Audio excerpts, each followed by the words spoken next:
Before the Hafetz Haim passed away, his close relatives said that he used to cry and pray for Mashiach to come. And he would say that the world went through a terrible war, referring to World War I. But now there will be another worse tragedy where millions of our own people are going to die.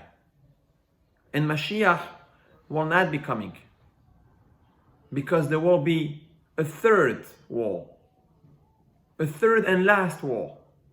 And this time, it will not be a war of weapons, but a war of faith. Emunah will be the key to survive it. And then, only then, Mashiach will come. As we all know, the Hafetz Haim passed away in 1933, the same year that Hitler, Yimach Shemo, came to the office. And as we all know, he was right. Because indeed, World War II was so much worse than the first one. But the real question that we need to ask ourselves is about the last war. And I used to think that it's all about assimilation. We know that this has killed, so to speak, so many neshamot, so many Jews.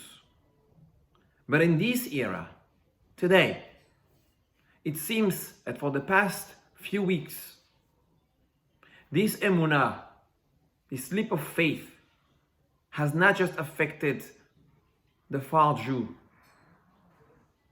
but the ones that are not assimilated, the ones who so far have kept Torah and mitzvot, have kept traditions, halakha and chumrot.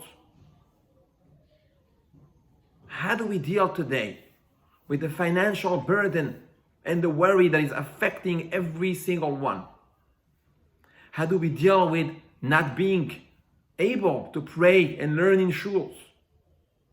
How do we deal with not being able to gather with our extended families on the Seder night? How do we deal with the sick people in the hospital that we can't even be in touch with? We have no idea what is happening with them. How do we deal with the news of people who pass away left and right? How do we deal with those news? And I think worst of all, how do we deal with sharing the pain of others and keep at the same time our sane minds, our joy of life, our simcha, to be able to carry on? And all that is a test of emunah. There is a war, there is a battlefield, and we are all the soldiers right now fighting for our faith. You know, this Shabbat is called the Shabbat Hagadol. Why do we call the Shabbat the Great Shabbat? Chachamim tell us that in Egypt, the Jewish people witnessed a great miracle. There was a Nes Gadol, and this is why we call Shabbat Hagadol. A Nes, a miracle that we are all needing right now. Bayamim ahem bazeman hazeh. And what exactly was that miracle? The Torah says, "Vayikhu lahem ish selevet avot sel habayit." Every single family needed to take a sheep and to tie that sheep to the bedpost. What for? To wait for 4 days. Because 4 days later, they would have to sacrifice that sheep. What was the miracle? This sheep was no ordinary. The sheep represented the most sacred God in Egypt. And the Jews needed to do so, keeping their faith. And Baruch Hashem, the miracle was that no one died. Instead, the Egyptians were the ones counting their casualties due to a civil war that they were fighting with each other. And I always wonder this detail, to take the sheep and to tie it to the bedpost inside our bedroom, in the most intimate part of our homes.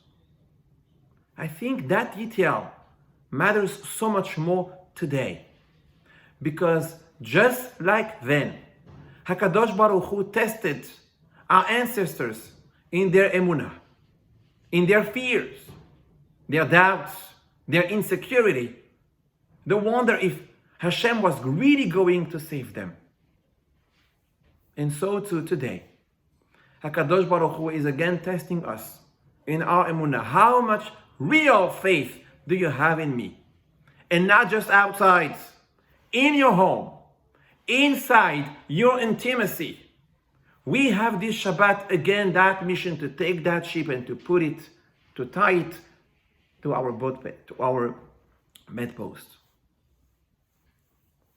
So I think that this year, more than any other year, the Shabbat Hagadol is inviting us, ourselves, to be Gadol. We have to be great, in all the meaning that it could be.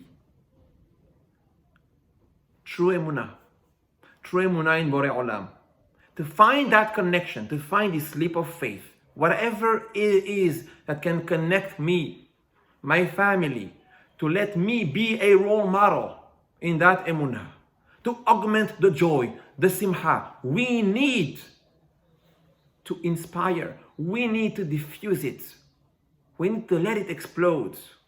And all this inside our homes. Because it's all about the bayit. Say la bayit. Ve'im nim'at habayit. It's all about the home. This is how HaKadosh Baruch Hu saved our ancestors. And this is truly, hopefully, the way that He will save us today. Bring Mashiach tzidkenu b'mera v'yamenu. Amen. Ken yehi ratzon. Shabbat shalom.